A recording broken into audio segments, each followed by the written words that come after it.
नमस्कार. लक्षवेधीमध्ये आपल्या सगळ्यांचं स्वागत. मी प्रसाद काथे. मविया सरकारनं सत्तेत आल्या आल्या घेतलेला पहिला निर्णय हा मेट्रो कारशेडच्या संबंधातला होता. मुंबईत मेट्रो प्रकल्प वेगानं राबवला जात असताना त्याची कारशेड आरे मधून अर्थात आरे कॉलनीतल्या नियोजित जागेवरून हटवून ती कांजूरमार्गच्या एका नव्या प्रस्तावित जागेवर नेण्याच्यासाठीचा निर्णय घेण्यात आला आणि त्यामुळे मेट्रो कारशेडच्या संपूर्ण प्रकल्पाच्या गतीलाच खीळ बसली. हे राज्य मवियाकडे गेल्यापासून आता जवळपास 18 महिने झाले आहेत. अद्याप पावेतो कांजूरमार्गच्या कारशेडबाबतही अंतिमतः निर्णय निश्चित कागदावर उतरू शकलेला नाही आणि ताज्या घडामोडींमध्ये तर कांजूरमार्गची जागा सुद्धा आता फलदायी नाही हे लक्षात आल्यानंतर नव्या जागेचा शोध घेण्याचे आदेश महाराष्ट्राच्या राज्यप्रमुखांकडून देण्यात आल्याचं वर्तमानपत्रांनी माध्यमांनी समोर आणलेलं आहे.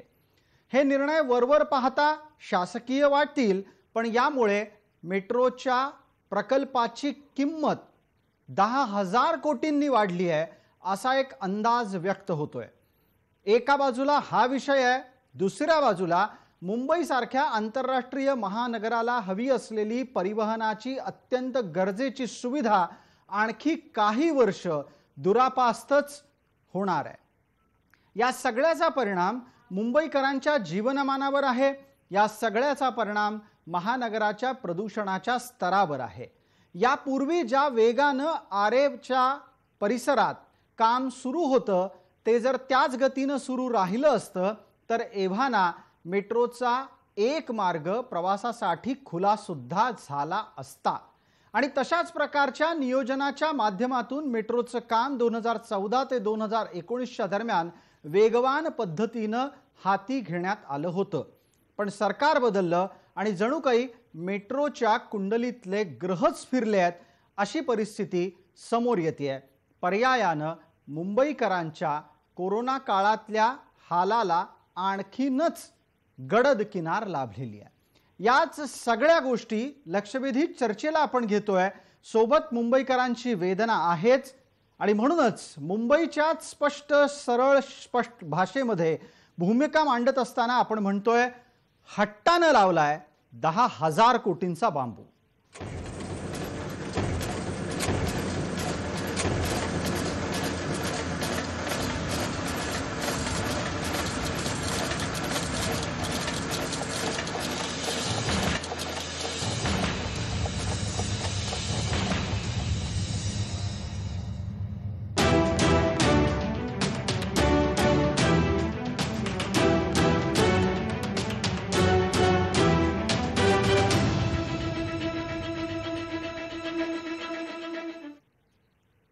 या चर्चेत आपल्याबरोबर सहभागी होणाऱ्या मान्यवरांचा मी आपल्याला पटकन परिचय करून देतो. आपल्या सोबत कारशेड प्रकरणातले दोन्हीही घटक आहेत.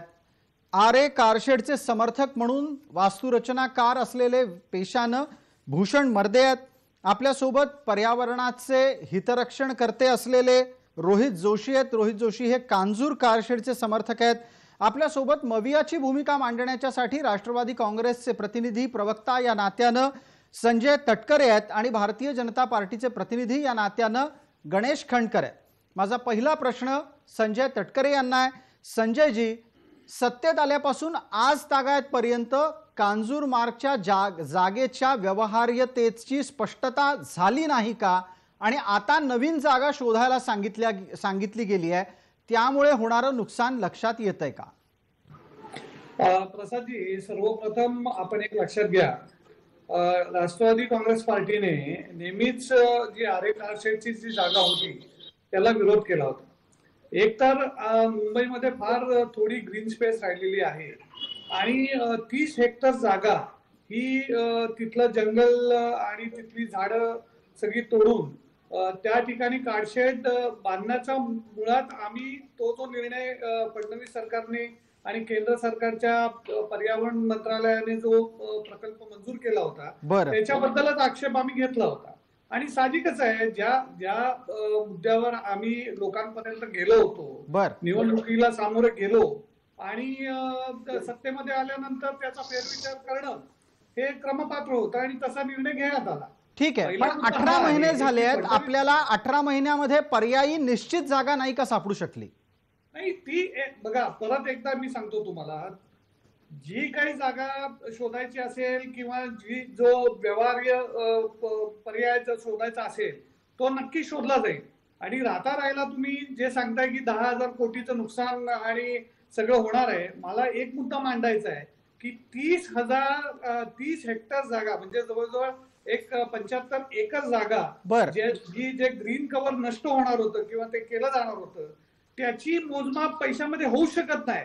कारण येणाऱ्या आपल्या कितीतरी पिढ्या त्या 30 हेक्टर जो ग्रीन कव्हर होता त्याला मुकलं असतं. अच्छा. आणि जर त्यासाठी जर 10,000 काय 20,000 कोटी जरी प्रकल्पाचा खर्च वाढणार असेल तर तो मला वाटतं तो ठीक आहे. व्यवहार्यच आहे आणि तो लोकांच्या हिताचाच आहे. ठीक आहे, संजय तटकरे यांनी आपली भूमिका मांडत असताना प्रकल्पाची वाढलेली किंमत समर्थनीय ठरवली, होत असलेला उशीर हा सुद्धा समर्थनीय ठरवला. भूषण मर्दे आपली प्रतिक्रिया अपेक्षित करतो. अशा दृष्टिकोनातून मेट्रो आपल्याला कधी मिळेल? आपल्या नशिबात मेट्रोचा प्रवास आहे की नाही?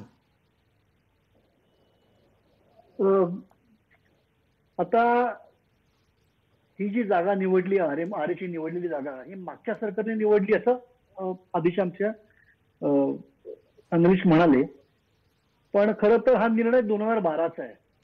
Just for information. बर, म्हणजे 2012ला फडणवीस सरकार सत्तेत नव्हतं. ते हो तो तर आहेच म्हणा, पण हा 2012चा निर्णय आहे. आणि त्यानंतर ही जागा आज म्हणताय की 24 हेक्टर जागा खरं म्हणजे इथली आरेमधली वापरली जाते. 24 हेक्टर जागा म्हणजे किती ते तुम्ही बघा. ती आपली सरकारची जागा आहे, त्यामुळे त्यालाही खर्च नाही. त्यावरची झाडं कापून झालेली आहेत. आज त्याच्यावर एकही झाड नाही किंवा तिथे आता नवीन कुठलं झाड कापणं वगैरे नाही आहेत. आणि जे काही झाडं कापून झालेली आहेत ती सर्वोच्च न्यायालयाच्या परवानगीनुसार झालेली आहे. म्हणजे त्या जमिनीतून आता काही ऑक्सिजन येणं अपेक्षित नाहीये झाडं नसल्यानं. आता ऑक्सिजन. आता दुसरा मुद्दा, ही झाडं कापताना त्यावेळेला जो काही जी अट होती बर, त्याप्रमाणे जवळजवळ 25,000 नवीन झाडं 6-6 फुटांची सॅपलिंग हे लावणं अपेक्षित होतं. आणि मला वाटतं हे प्राधिकरणाने त्यावेळेला लावलेली आहे. जवळजवळ 21-22 हजार झाडं लावून झालीत आणि ती व्यवस्थित वाढतायत. हे कोर्टाच्या देखरेखीखाली होत आहे. म्हणजे ही झाडं कापली गेली ह्याचं वाईट म्हणजे वाईट वाटणं साहजिक आहे. पण त्याचबरोबर हा महत्वाचा प्रकल्प होणं गरजेचं असल्याने ठीक आहे. याला एक दुसरा आक्षेप हाही होता की या पर्यावरणाच्या रक्षणाच्यासाठी 10,000 काय 20,000 कोटी जरी लागले तरी ते देता आले पाहिजेत. कारण प्राणवायूच्या पुरवठ्याच्या साठीची वनसंपदा रक्षण करणं हे प्रथम कर्तव्य आहे. असाही बचाव थोड्या वेळापूर्वी संजयजी तटकरे यांनी केला. आता तुम्ही सांगताय की तिथली झाडं ही न्यायालयाच्या निरीक्षणाखाली आधीच कापून झालेली आहेत. आता या निमित्तानं आपल्यासोबत गणेश खंडकर आहेत. संजयजी मी आपल्यापर्यंत येतो. गणेश खंडकर आपल्यासोबत आहेत. गणेश खंडकर, दृष्टिकोनातला फरक लक्षात येतोय का? आणि याच दृष्टिकोनामुळे आपल्या मुंबईकरांना भोगावी लागणारी किंमत किती भयंकर आहे? असं आहे की प्रसादजी, याला मी केवळ आणि केवळ बालहट्ट आणि राजहट्ट या 2 शब्दामध्ये मी याची व्याख्या करेन. असं आहे की आता जसं आपल्या या कार्यक्रमात सहभागी मान्यवरांनी सांगितलं का निर्णय 2012चा होता. बघा आज परिस्थिती अशी आहे की आज हा प्रकल्प लांबणीवर पडल्यामुळे मुळातच याची किंमत आज 10,000 कोटी रुपयांनी वाढली. दुसरी बाब म्हणजे आज या कोरोनाच्या काळामध्ये जे रोजचं कार्बनचं उत्सर्जन नेमकं काय असतं आणि वाहनांचा त्रास काय असू शकतो हे हजारो लाखो मुंबईकर आता या ठिकाणी अनुभवत आहेत. आणि त्यामुळे जर काही मेट्रो सुरू झाली असती तर या मुंबई शहरामध्ये पर्यावरणाच्या दृष्टीने काय नेमका फायदा झाला असता. गणेश खंडकर, पण गणेश खंडकर त्यांचा एक तर्क सत्ताधाऱ्यांचा काय आहे की 10,000 कोटी काय 20,000 कोटी लागले तरी चालतील. 18 महिन्याचा कालावधी नवी जागा शोधण्यासाठी गेला. हे काही फार वेळ नाही आपण घालवलेला आहे. ते आणखीन चांगली पर्यायी जागा शोधण्यासाठी वेळ द्यायला तयार आहेत, पण हा 18 महिन्याचा कालावधी मुंबईकरांना परवडणार आहे का? बघा असं आहे, यापूर्वी देखील एक मेट्रो या मुंबई शहरात सुरू झाली, वर्सोवा ते घाटकोपर. 7 वर्ष ती उशिरा सुरू झाली, त्याचा भुर्दंड मुंबईकर भोगतायत. जेवढा प्रकल्प उशिरा सुरू होणार त्याचं कॉस्ट ऑफ प्रोडक्शन वाढणार आणि त्याचा भुर्दंड पर्यायानं हा मुंबईकरांच्याच खांद्यावरती पडणार आहे. प्रसादजी, माझा एक सरळ सरळ साधा प्रश्न आहे. या मुंबई शहरासाठी कोस्टल रोडचं काम चालू आहे ना हो? बरोबर. कोस्टल रोड साठी काय झाडं कापली नाहीत का? ती काय आर्टिफिशियल झाडं कापली, खुरटी झाडं कापली का काय तुम्ही? अहो, नाही तुम्ही नाही, समुद्रामध्ये कदाचित मला या निमित्तानं बघा, आता पटकन एकदा पर्यावरणवाद्यांना बोलतं करायचं आहे आणि पर्यावरणवाद्यांनी यावरही खुलासा करावा. आरेमध्ये झाड कापल्यानंतरच पर्यावरणाचं नुकसान होतं. कोस्टल रोडच्या साठी मोठ्या प्रमाणात झाडं कापली जात आहेत, समुद्रातली जैवसंस्कृती नष्ट होतीये, त्याबद्दल कुठलाच पर्यावरणवादी बोलत नाही. असं कसं असू शकतं? म्हणजे पर्यावरणवाद्यांचे पण 2 गट आहेत की काय? रोहितजी. नमस्कार जी. तुम्ही आता जो मुद्दा उपस्थित केला आहे की कोस्टल रोडचा, तो सरळ सरळ भाजप विरुद्ध भाजपनी सुरू केलेले प्रकल्प आणि शिवसेनेनी सुरू केलेले प्रकल्प असा मला त्याचा वास येतोय.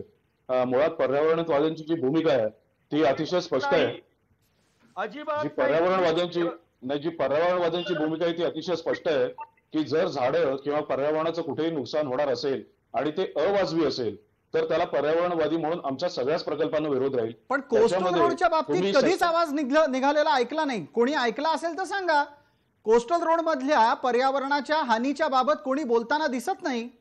आपल्याला माहिती असेल तर टाटा गार्डन्स हे जिथे स्थापित आहे तिथून जिथे आता प्रोजेक्टचं काम जिथे सुरू आहे ती न्यायालयामध्ये याचिका दाखल केली होती आणि उच्च न्यायालयाने त्यांना 60 कोटी रुपये भरायला सांगितले याचिकाकर्त्यांना, तरच आम्ही तुमचं म्हणणं ऐकू असं सांगितलं.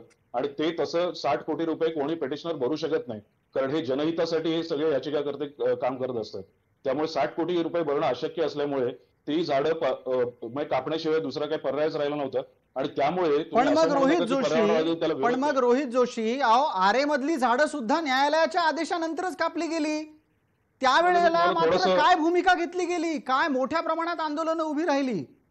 त्याच्यामध्ये तुम्हाला मी थोडंसं काही स्पष्ट करू इच्छितो. ज्या वेळेला 2019ला ही आंदोलनं झाली त्यावेळेला कोविडची परिस्थिती नव्हती.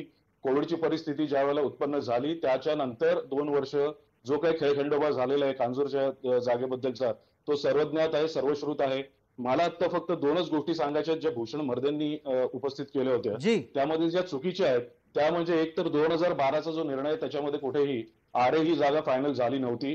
2010चा जो डीपी आहे, जो डेव्हलपमेंट प्लॅन आहे मुंबईचा, त्याच्यामध्ये कफ परेड ही जागा आरक्षित ठेवण्यात आली होती. तिथे शापूरजी पालनजी नावाच्या बिल्डरनी ती जागा तिथे अतिक्रमण झालं त्या सरकारी जागांवरती आणि ती जागा SRA मध्ये विकसित करायला हवी म्हणून शापूरजी पालनजींनी त्याच्यावरती क्लेम सांगितला आणि म्हणून ती कफ परेडची जागा हलवून मग नंतर दुसरीकडे कुठे जागा शोधायची असं ते जेव्हा झालं त्यावेळेला बऱ्याच जागांचा शोध घेण्यात आला. त्यातली आरे सुद्धा एक जागा होती. दुसरं भूषण मर्देंनी जे सांगितलं की या ठिकाणची आरे कॉलनी मधली सगळी झाडं कापली गेलेली आहेत, हे अतिशय चुकीचं आहे आणि विधान आहे. कारण सुप्रीम कोर्टमध्ये जी आमची केस चालू आहे त्या केसमध्ये मी स्वतः याचिकाकर्ता आहे आणि त्याच्यामध्ये आम्ही सुप्रीम कोर्टामध्ये पुरावे दिलेले आहेत की या जागेवरची फक्त 300 ते 400 झाडं कापली गेलेली असावीत. अजूनही त्या ठिकाणचे बॅरिकेड्स काढलेले नसल्यामुळे आम्हाला पेटिशनरना कमिटी बरोबर इन्स्पेक्शनला जाऊ दिलं गेलेलं नाही. ठीक आहे. आपल्या या दोन्ही दाव्यांना एक नैसर्गिक न्यायानुसार भूषण मर्दे उत्तर देतील. भूषणजी, वेळेची मर्यादा, चर्चेला पटकन पुढे न्यायचं आहे. आपण किती खरं बोललायत, किती खोटं बोललायत, त्या संदर्भात पुराव्यानिशी काही मांडता आलं तर आवर्जून मांडावं. 2012चा निर्णय तो सरकारचा निर्णय, त्या सरकारच्या त्या निर्णयाची ती जागा आहे हे तर हे सर्व मान्य आहे. दुसरं काय त्याच्यामध्ये मी काय वागले, माझ्या मनाची जागा आणली नाही. आरेच्या लिस्टमध्ये होती आणि तेच त्यावेळेला निवडली गेली. एक दुसरी गोष्ट, ही झाडं पूर्ण कापली गेली होती. त्यातली किती झाडं, 1700 झाडं कापायची होती, बाकी झाडं स्थलांतरित करायची होती. ते पूर्ण काम झालं होतं आणि तसं ऍफिडेव्हिट हे सुप्रीम कोर्टात दिलेलं आहे. आता तुम्ही याचिकाकर्ते काय म्हणतात बघा, मी पर्यावरणवाद्यांच्या विरोधात नाही, पर्यावरणाच्या विरुद्ध मी बोलणार नाही, पण जी गोष्ट झालेली आहे त्याच्यानंतर आपण आता हट्ट मांडायला अर्थ नाही. आणि दुसरा मुद्दा, त्यांनी जे म्हटलं ते आम्ही 1 मिनिट मला बोलू द्या जरा काचे साहेब. असं आहे की तुम्हाला कोविडमुळे आंदोलनं करता आली नाही. सोशल मीडियावर कोणी बोललाय? एकही सोशल मीडियावर लेख आलाय? कुठे वर्तमानपत्रात लेख आलाय? कुठेही काय झालेलं नाहीये. हे सगळं ठरवून झालेलं वाटतं मला. नाही म्हणजे भूषण मर्देजी, कोस्टल रोडच्या बाबतीत एक न्याय, आरे बाबतीत दुसरा न्याय, पर्यावरणवाद्यांची ही भूमिका मुंबईसाठी घातक आहे का? कोस्टल रोड आणि पुढे तुम्हाला सांगतो मलाडच्या मॅनग्रोव्ह कापले गेले, तिथे एक MTDCचं हॉटेल उभारण्यासाठी. बिलकुल. तेव्हाही कोणी बोलला नाही. तुम्ही आता आरेमध्ये प्रस्तावित आहे काय?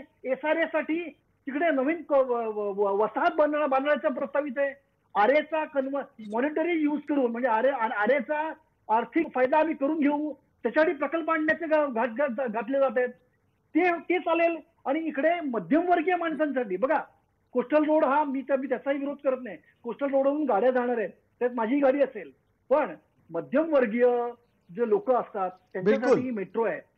आणि मेट्रो आज काय होतंय, डिले हे पैशाने मोजता येत नाही. तसंच आज जरी कोविडमुळे ट्रेनमधून लोक जात नसले तरी जेव्हा ट्रेन पूर्ण वेगाने चालतात त्यावेळेला रोज 6 ते 7 माणसं किंवा 8 माणसं आपला प्राण गमावतात किंवा अपंग होतात. ठीक आहे, त्यांचा हिशोब कोण करणार? रोहित जोशी याचं एक तार्किक उत्तर पटकन अपेक्षित करतो. आपल्या पटकन तुम्हाला याचं उत्तर भूमिकांमधल्या देतो. बदलामुळे सुद्धा मुंबईला नुकसान होतंय का? मी तुम्हाला पटकन असं उत्तर देतो की मुळात आम्ही कुठलेही पर्यावरणवादी हे प्रोजेक्टच्या विरोधात नसतो. आम्ही त्याच्यामध्ये होणाऱ्या पर्यावरणाच्या नुकसानीच्या अगेन्स्ट तुम्ही काय देऊ शकता त्याच्याबद्दल चर्चा करण्यासाठी आपण इथे आलो आहोत. मुळात सगळ्यात महत्वाची गोष्ट आहे की मेट्रोचं जर आज तुम्ही म्हणताय की 10,000 कोटीचं एस्केलेशन झालेलं कॉस्ट एस्केलेशन, त्याच्यामध्ये मुळात कारशेडची कॉस्ट किती आहे? कारशेडची कॉस्ट मुळातच जी DPR आहे त्याच्यामध्ये फक्त 324 करोड एवढी कारशेडची कॉस्ट आहे. आणि त्याच्यामधले 2019 4 सप्टेंबरला आंदोलन झालं तेव्हापासून कारशेडचं काम हे पूर्णतः बंद आहे. आम्ही माहितीच्या अधिकारात ही माहिती विचारलेली आहे MMRCL ला, आणि त्याच्यातून आम्हाला त्यांनी सांगितलेलं आहे की 70 करोड रुपये फक्त खर्च त्यांनी आतापर्यंत केलेले आहेत. आणि जे 10,000 करोडची जे कॉस्ट एक्सकेलेशन झालेलं आहे त्याचा कुठेही मेट्रोच्या कारडेपोशी अर्थार्थी काही संबंध नाही. त्यामुळे साफ म्हणून भुई धोपटण्यामध्ये काही अर्थ नाहीये. जे हेड आहे, जे शीर्षक आहे त्याच्यामध्ये म्हटलेलं आहे की जे टनेल, स्टेशन्स आणि डेपो आता हे जाणून भूषण बुजून जे आपल्याला ऑथॉरिटीज उत्तर देतात. एकच मिनिट रोहित जोशीजी, वेळेची मर्यादा आहे म्हणून मला आपल्या थांबावं लागते. त्यानंतर राजकीय व्यक्तींनाही बोलता करायचंय. भूषणजी आपलं उत्तर 30 सेकंद. ह्यामध्ये जोवर कारशेड होत नाही तोपर्यंत मेट्रोचं काम किती पूर्ण झालं तरी ते चालू होणार नाही. पर डे मेट्रो बोलू द्या, मी बोलत मध्ये बोललो नाही. मेट्रोचा पर डे जेवढा उशीर होणार आहे, मेट्रो कारशेड व्हायला 2 ते 3 वर्ष अजून जाणार, म्हणजे तेवढा तुमचा उशीर होणार. पर डे 14 कोटीचं नुकसान होतं. हे नुकसान कुठून भरून काढलं जाणार? हे लोकांकडच्या तिकिटाच्या पैशातूनच भरून काढलं जाणार ना. आपण विनाकारण का आपण असं करतो? मी पर्यावरणवाद्यांच्या विरोधात नाही, मी सुद्धा पर्यावरणवादी आहे, पण ह्याचा अर्थ असा नव्हे की आपण एक प्रोजेक्ट होतोय तो आता थांबवा. तो आधी थांबला असता तर गोष्ट वेगळी होती.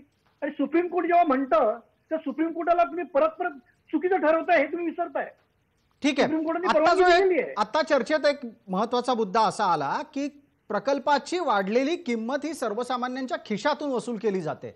थोड्या वेळापूर्वी 20,000 काय म्हणजे 10,000 काय 20,000 कोटी लागले तरी चालतील, पण पर्यावरण वाचलं पाहिजे असा तर्क देणाऱ्या संजय तटकरेंना माझा प्रश्न असेल, संजयजी, मवियाची भूमिका म्हणून प्रकल्पाला होणाऱ्या किमतीचं समर्थन तुम्ही, किंमत वाढीचं समर्थन तुम्ही करत असाल, पण त्याचा सर्वसामान्यांना बसणारा फटका लक्षात येतोय का आपल्या? नाही प्रसादजी, एक गोष्ट लक्षात घ्या, जेव्हा आपण एवढे मोठे प्रोजेक्ट आपण इम्प्लिमेंट करतो, आता तुम्ही एक मोदीजींचं पेट प्रोजेक्ट बघा, जे त्यांनी बुलेट ट्रेनचं आणलं होतं. कधी घोषणा झाली, किती काम झालं, त्याच्यामध्ये त्यांनी काय केलं? जे फडणवीस जेव्हा सरकार बुलेट ट्रेनसाठी मुंबई आणि महाराष्ट्रामधलं भूमी अधिग्रहण थांबलंय. गुजरातमध्ये 95% भूमी अधिग्रहण झालंय. अहो ऐका तर माझं, मला आता तेच मी विचारतोय ना तुम्हाला. गुजरातमध्ये झालं नाही झालं मला माहित नाही. मुंबईमध्ये काय केलं? 1.5 लाख कोटीचं जे MMRDAचं जे एक प्लॉट होता तो यांनी परस्पर देऊन टाकला. म्हणजे शहराचा विचार न करता, तिकडे होणाऱ्या डेव्हलपमेंटचा विचार न करता बुलेट ट्रेनला तो दिला. आज बुलेट ट्रेनचं काय झालंय, कधी होणार ते, त्याची कॉस्ट एक्सकेलेशन काय, याच्याबद्दल कोण प्रश्न विचारत नाही आणि तुमच्याकडनं ती अपेक्षाही नाही. संजयजी, अहो याच सरकारचं नेतृत्व ज्या पक्षाकडे आहे, त्यांनीच बुलेट ट्रेनला विरोध केला. तुम्ही पण बुलेट ट्रेनला विरोध केलात आणि आता तुम्हीच म्हणताय की बुलेट ट्रेन लवकर का होत नाही. अहो तुम्ही भाजप प्रवक्ते नाही आहात. मला जरा माझा मुद्दा मांडू द्या. मी काय आहे मी त्याची जे मला पूर्ण कल्पना आहे. तुम्ही प्रश्न अहो, विचारला मला- जाणार नाही म्हणून मी योग्य प्रश्न विचारतोय. तुम्ही आता मला पूर्ण करू देणार की नाही मला सांगा. ठीक आहे, तार्किक मला पूर्ण तार्किक बोलू द्या. बोलावं. आपली कारशेडची चर्चा आहे. 10,000 कोटी जनतेच्या खिशातून घेतले जाणार आहेत, याची जाणीव आहे का? जेव्हा आपण असे मेगा प्रोजेक्ट हातात घेतो, आता सेंट्रल विस्टाचा प्रोजेक्ट आहे जो मोदीजींचा पेट प्रोजेक्ट आहे. म्हणजे जग आणि दुनिया ओरडते की भारताकडे पैसे नाहीयेत, लोकांना द्यायला पैसे नाहीयेत, पगार द्यायला पैसे नाहीयेत आणि 25,000 कोटीचा प्रोजेक्ट हे कोरोनाच्या काळामध्ये रेमटून नेत आहे. त्याची खरंच आवश्यकता आहे का सेंट्रल विस्टा प्रोजेक्टची? तर नाही. आपण तरीही कारशेड आणि मोदीजी सेंट्रल स्वतःची विस्टाची image चर्चा करायची आहे. संपवण्यासाठी हे सगळं कारशेड आणि सेंट्रल विस्टाची तुलना करायची आहे. कारशेड आणि आपल्याला बुलेट ट्रेनची चर्चा करायची आहे का? स्पष्ट आहे. जर 30 हेक्टर फॉरेस्ट वाचणार असेल, जंगल वाचणार असेल, तर 10,000 काय 20,000 कोटी जरी कॉस्ट एस्केलेशन झाली आणि जर 1.5 वर्ष किंवा 2 वर्ष त्या प्रोजेक्टला डिले झाला तरीही आम्ही लोकांना समोरे जाऊ आणि लोकांना आम्ही ती भूमिका आमची जी आहे ती पटवून आम्ही सांगू. ठीक आहे. आणि मला खात्री आहे मुंबईची जनता त्या आमच्या भूमिकेशी आम्हाला साथ देतील याची आम्हाला खात्री आहे. ठीक आहे. गणेश खंडकर आपला तर्क ऐकायचा आहे. आता यामध्ये कसं आहे की यांच्या यांना काय प्रतिवाद करायचा आणि यांना काय तर्क द्यायचा.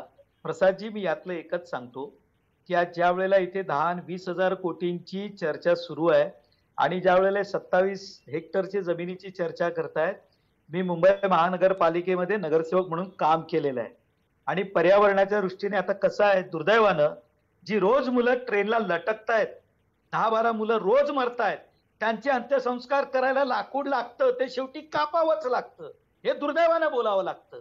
आणि संजय गांधी राष्ट्रीय उद्यानाच्या अगल बाजूला असलेल्या झोपडपट्ट्यांचा विकास हा 500 ते 1.5 ते 2,000 कोटींमध्ये जर केला तर तुम्हाला किमान 100 एकर जमीन उपलब्ध होईल. तिथे तुम्ही हिरवळ निर्माण करू शकता आणि या मुंबई शहराला अधिक ग्रीन करू शकता. तिथल्या झोपडपट्टीवासियांचं पुनर्वसन करा, तुमची शासकीय जमीन तुम्ही ताब्यात घ्या, तिकडची हिरवळ. गणेश खंडकर, आत्ताच्या घडीला मेट्रोला होणारा उशीर हा एकत्रितरित्या मुंबई शहराच्या आंतरराष्ट्रीय प्रतिष्ठेला बाधा पोहोचवणारा आहे का? गणेश खंडकर, नाही, मला प्रश्न ऐकून आला प्रसादजी. मी आपल्याला असं विचारलं की मेट्रो प्रकल्पाला होणारा उशीर हा मुंबईच्या आंतरराष्ट्रीय प्रतिष्ठेला बाधा पोहोचवणारा आहे का? नक्की या मुंबई शहराच्या विकासाचा वेग हा तुमच्या कृतीतनं दिसत असतो. बघा, 1.5 ते 2 वर्षामध्ये चर्चा सुरू असताना त्या प्रकल्पाचे पेपर तयार झाले, त्याचे प्रोजेक्ट उभे राहिले. 3-3.5 वर्षामध्ये तुमचे कॉलम उभे राहायला सुरुवात झाले. निवडणुकीत 14 ते 19 अगोदर वरती गडर उभे राहिले. लोकांना विकास दिसायला लागला.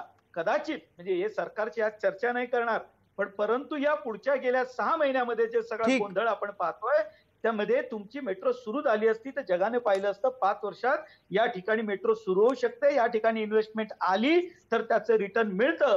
जगभरातले जे इन्व्हेस्टर्स आहेत ते याच्यावर एक पटकन भूषण मर्देंची प्रतिक्रिया. भूषणजी, 30 सेकंद आहेत.